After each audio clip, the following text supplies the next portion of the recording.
Before we add the necessary chemicals to our aquarium, we need to plug everything in. Just make sure you use what's called a drip loop so that no water could creep back from the cords coming out of the back of the tank down to your outlets where it can cause a fire hazard. Now, as predicted, the tank is a little bit murky, but that's no big deal because provided with our substrate was a little bit of biomagnet clarifier. So we're just gonna go ahead and put that in the aquarium. Not all types of substrates come with a clarifier, but we always recommend having some on hand as it'll help make all the small particulates stick together so they can be removed by the filter. Next, add a little bit of Seachem Stability. What it does is it adds a boost of beneficial bacteria to the aquarium to try and help jumpstart your filter and get everything stabilized nice and quick. Now we're gonna give the tank a good 24 hours to clear up before we go ahead and move on to the next step. Well, it's been about 24 hours now since we've set up our aquarium. We added that biomagnet clarifier to try to clean up that haziness, and lo and behold, it has worked wonderfully.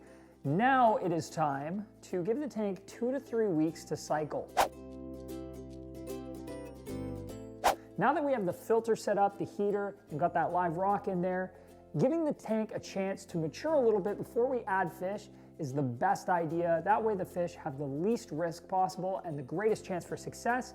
Cycling an aquarium essentially means giving it enough time for that beneficial bacteria to start to culture within the aquarium and grow. That beneficial bacteria will take any harmful ammonia and quickly break it down to nitrates, which is a lot less harmful and easy to remove through water changes.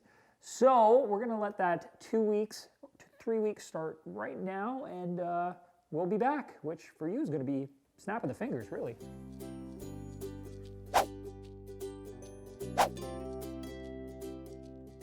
Well, it has been 2 to 3 weeks since we set up our saltwater aquarium here, and we're gonna get some clownfish for it. But before we go out and get those clownfish, it's a great idea to just test the water really quick and make sure that nothing's out of whack. If everything looks good on a test strip, then you should be good to go. If you don't have a test strip, don't worry about it. You can always pick that up when you go to get the clownfish and take some water with you to your local pet store, and they can likely test your water for you there before you purchase your fish just to make sure it's ready. And if it wasn't, get those test strips, go home and check after a few days. But let's say you do have those test strips already, like these ones right here, which is the Marineland all-in-one test strips. We're gonna go ahead and test this water now and see what it looks like.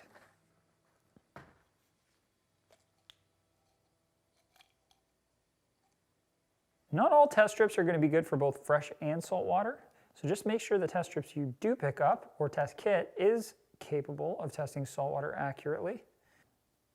And everything is in the safe zone, which is perfect. So now, let's go get those clownfish.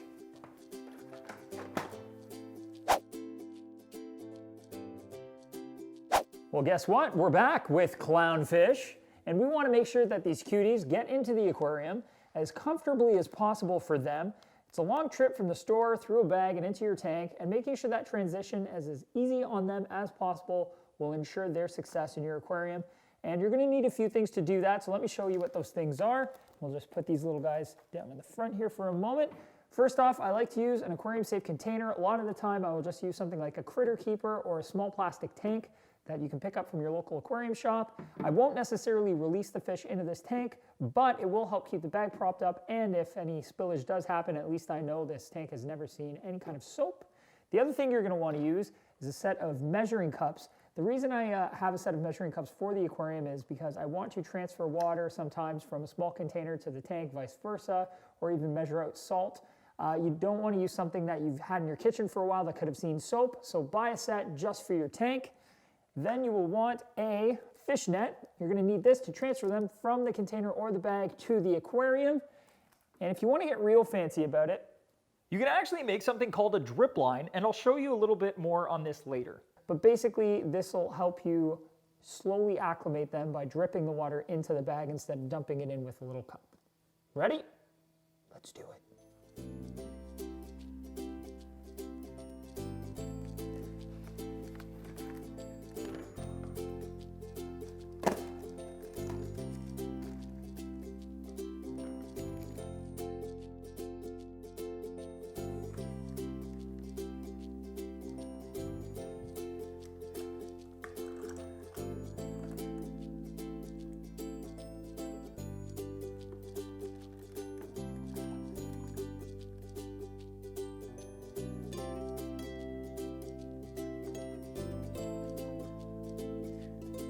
Now what I'm going to do is add a little bit of water. This is a 1/4 cup. I filled it about 3/4 of the way. I'm going to add a little bit of water like that to this bag every 5 to 10 minutes, and that will make sure that if there's any difference between the temperature or the water chemistry, like the pH, nitrate, ammonia, even the salinity, will acclimate slowly so your fish don't go into any kind of shock. That way you'll dilute the water that's in the bag using your own aquarium water. It'll slowly introduce them to your aquarium's parameters, and it'll make their trip into the tank a lot more comfortable for them.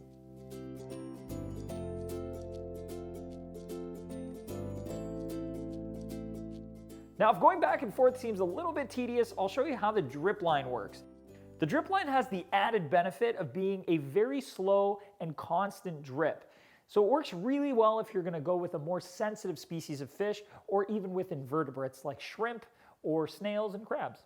Clownfish and other damselfish are really hardy, so they usually fare well even if you're just doing it the good old-fashioned spoon at a time way I was showing you before. What a drip line is essentially made up of is an inner magnet or suction cup for the bag with a valve, and that valve is going to control how steady or fast the water drips into the bag. And then the other portion of it, which is going to go sit up inside the tank, is essentially going to start the siphon down into the bottom here. I usually have to manually start the siphon by sucking on the end of the tube, and I'll show you how that's done in just a minute. First off, let's get this part inside the aquarium.